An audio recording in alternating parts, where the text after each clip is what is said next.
मित्रांनो, 4-5 वर्षा अगोदर आलेला दिग्दर्शक नागराज मंजुळे यांचा सैराट चित्रपट आणि या सैराट चित्रपटामधला असणारा परशा आणि आर्चे यांची असणारी लव्ह स्टोरी. परशा हा अगदी गरीब घरातला आणि आर्ची ही अगदी श्रीमंत घरातली यांचं प्रेम प्रकरण. परंतु या चित्रपटाचा शेवट हा सैराट होईल असं वाटलं नसताना सुद्धा परशा आणि आर्ची यांचा सैराट येथे झाला सुद्धा. दोघांना येथे जीव सुद्धा गमावा लागला. बाप आणि भाऊ यांनी मिळून हे कट कारस्थान रचून सैराट चित्रपटामध्ये आर्ची आणि परशा या दोघांना सुद्धा मारण्यात आलं. का तर यांनी प्रेम केलं होतं म्हणून. आंतरजातीय विवाहामधून या आर्ची आणि परशाला मारण्यात आलं होतं. परंतु अशीच एक सैराट घटना घडली ती म्हणजे छत्रपती संभाजीनगर या शहरामध्ये. या गावामध्ये राहणारी विद्या आणि तिथेच तिच्याच घराच्या बाजूला राहणारा याच गावातील तरुण ज्याचं नाव आहे अमित साळुंके.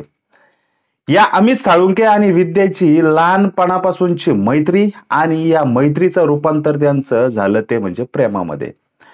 आंतरजातीय विवाह करायचा किंवा घरच्यांना हे लग्न मान्य नसल्याने किंवा घरच्यांना हे प्रेम प्रकरण मान्य नसल्या कारणाने विद्याला घरातून नेहमीच विद्या ही टॉर्चर होत होती. परंतु विद्याचा असणार अमित साळुंकेवरचं खरं प्रेम आणि विद्याला जे काही अमित खऱ्या प्रेमातून विवाह करण्यासाठी जे काही सांगत होता किंवा याच्यामधून विद्या आणि अमितचं असणार प्रेम खरं प्रेम यातून त्या दोघांनी एप्रिल महिन्यामध्ये विवाह सुद्धा केला.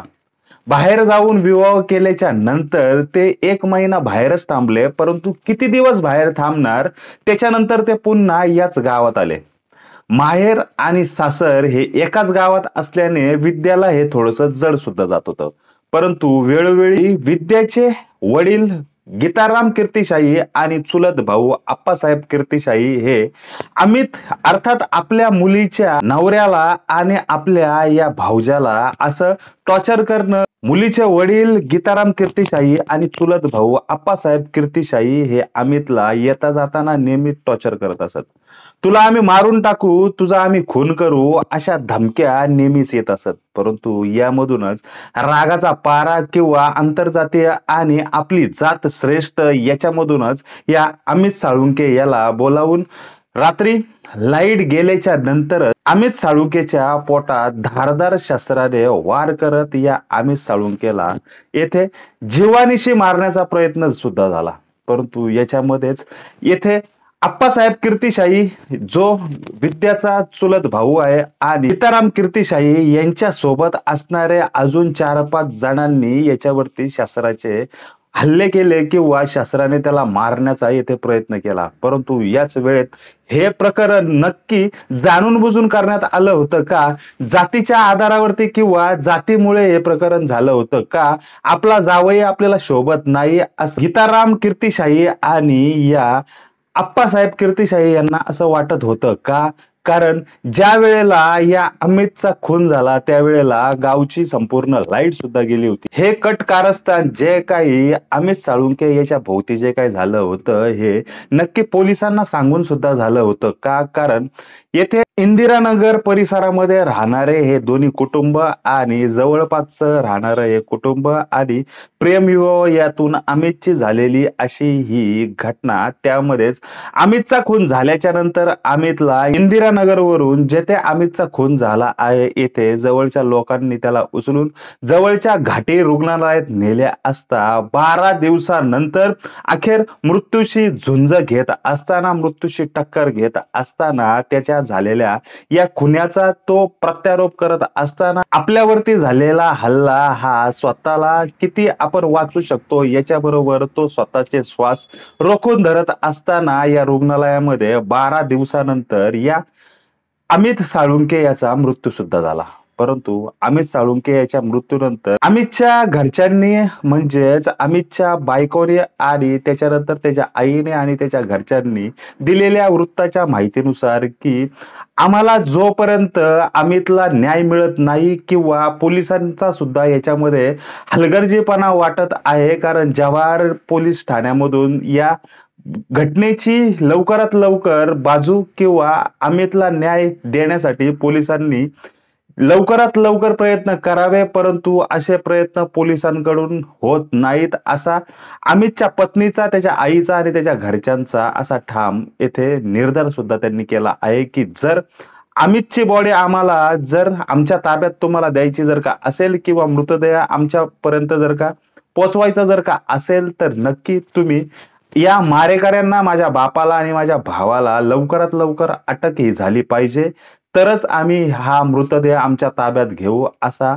एक वृत्तांसमोर अमितच्या बायकोने आणि आईने येथे स्पष्ट सुद्धा केलेलं आहे. गीताराम कीर्तिशाही आणि आप्पासाहेब कीर्तिशाही हा भाऊ असणारा मुलगा आणि तिचेच वडील यांनी जावयाची आणि मेव्हण्याची अशी केलेली हत्या आणि त्याच्यानंतर ते खून केल्याच्या नंतर तिथून अद्याप फरार झालेले आहेत. 12 दिवसानंतर सुद्धा या अमितला येथे न्याय मिळत नाहीये. परंतु जर अशा घटना जर का या समाजामध्ये जर का होत जर का असतील, आंतरजातीय विवाहाला किंवा बाप गीताराम कीर्तिशाही ह्याला जर का मुलीचं सुख जर का बघवत जर का नसेल आणि फक्त जातीसाठी यांच्या आंतरजातीय विवाहामधून ही जी काय हत्या करण्यात आली, हे महाराष्ट्रासमोर किती निर्दयी किंवा किती दुर्दैवी घटना या ठिकाणी घडले, जी आज याच अमित साळुंके याच्या आईला, त्याच्या घरच्यांना आणि त्याच्या आत्ताच नवीन लग्न झालेल्या या विद्याला सोसावी सुद्धा लागते. त्याच्यामुळे अशा प्रकारच्या घटना महाराष्ट्रामध्ये होत असताना एक याच छत्रपती संभाजीनगर मधील इंदिरानगरमध्ये राहणाऱ्या या विद्या आणि अमित बरोबर जे काही घडलं, ही घटना सैराट सारखीच घटना आहे का, असं सुद्धा म्हणावं लागेल. अजून सुद्धा आरोपी फरार आहेत. अजून सुद्धा त्या अमित साळुंके याला न्याय सुद्धा मिळालेला नाही. त्याच्यामुळे विद्या हिचा अंबरडा आणि त्याच्या आईचा अंबरडा हा मीडिया समोर येत सुद्धा असताना, मीडिया समोर त्यांची किंवा ते व्यक्त होत असताना सुद्धा त्यांना किती दुःख झाले असावेत किंवा त्यांना किती दुःख आहेत हे सुद्धा आता समजते सुद्धा. परंतु याच्यामध्येच विविध संघटना आणि विविध संस्थांनी सुद्धा पुढाकार घेऊन या संघटनेच्या मार्फत आता याच आरोपींना अटक झाली पाहिजे किंवा प्रेम प्रकरण आणि आंतरजातीय विवाहामधून या विद्याचा किंवा अमित साळुंके याचा काय गुन्हा होता, की जेणेकरून येथे अमितला जीव गमवावा लागला. याच अशाच कारणामुळे, आंतरजातीय विवाहामुळे जर का अशा घटना जर का होत जर का असतील, खरं प्रेम जर का दाखवण्याचा एखादा मुलगी किंवा मुलगा प्रयत्न जर का करत जर का असेल, तर नक्कीच येथे या गोष्टी थांबण्यासाठी किंवा प्रेम प्रकरण जी काय आता पुढे येतात याच्यामधून प्रेम करावं की नाही या गोष्टीवरती सुद्धा एक प्रश्नचिन्ह निर्माण होतंय. नक्कीच तुम्हाला याविषयी काय वाटतंय? आंतरजातीय विवाह झाले पाहिजेत का, किंवा सलोखा जातीपातीमध्ये टिकला पाहिजे का? प्रेमविवाहातून अशा घटना होतात किंवा अशा घटनांना अमित सारख्या एका साध्या मुलाला इथे जीव सुद्धा गमावा लागतो. विद्यावरती स्वतःचाच बाप किंवा विद्याचं कुंकू स्वतःचा बाप हा पुसू शकतो. अशा घटना जर का या समाजामध्ये होत जर का असतील, तर येथे सुद्धा एक प्रश्नचिन्ह निर्माण होतो. नक्की तुम्ही या विषयावरती किंवा या विषयानुसार तुम्हाला नक्की काय सुचतंय ते आम्हाला कमेंट करून सांगा. आम्ही तुमच्या कमेंटची वाट बघतोय. तुम्ही जर का या चॅनलवरती अजूनही नवीन जर का असाल, तर या चॅनलला नक्की सबस्क्राईब करा, जेणेकरून आम्ही पाठवलेले सगळेच व्हिडिओ हे तुमच्यापर्यंत पोहोचतील.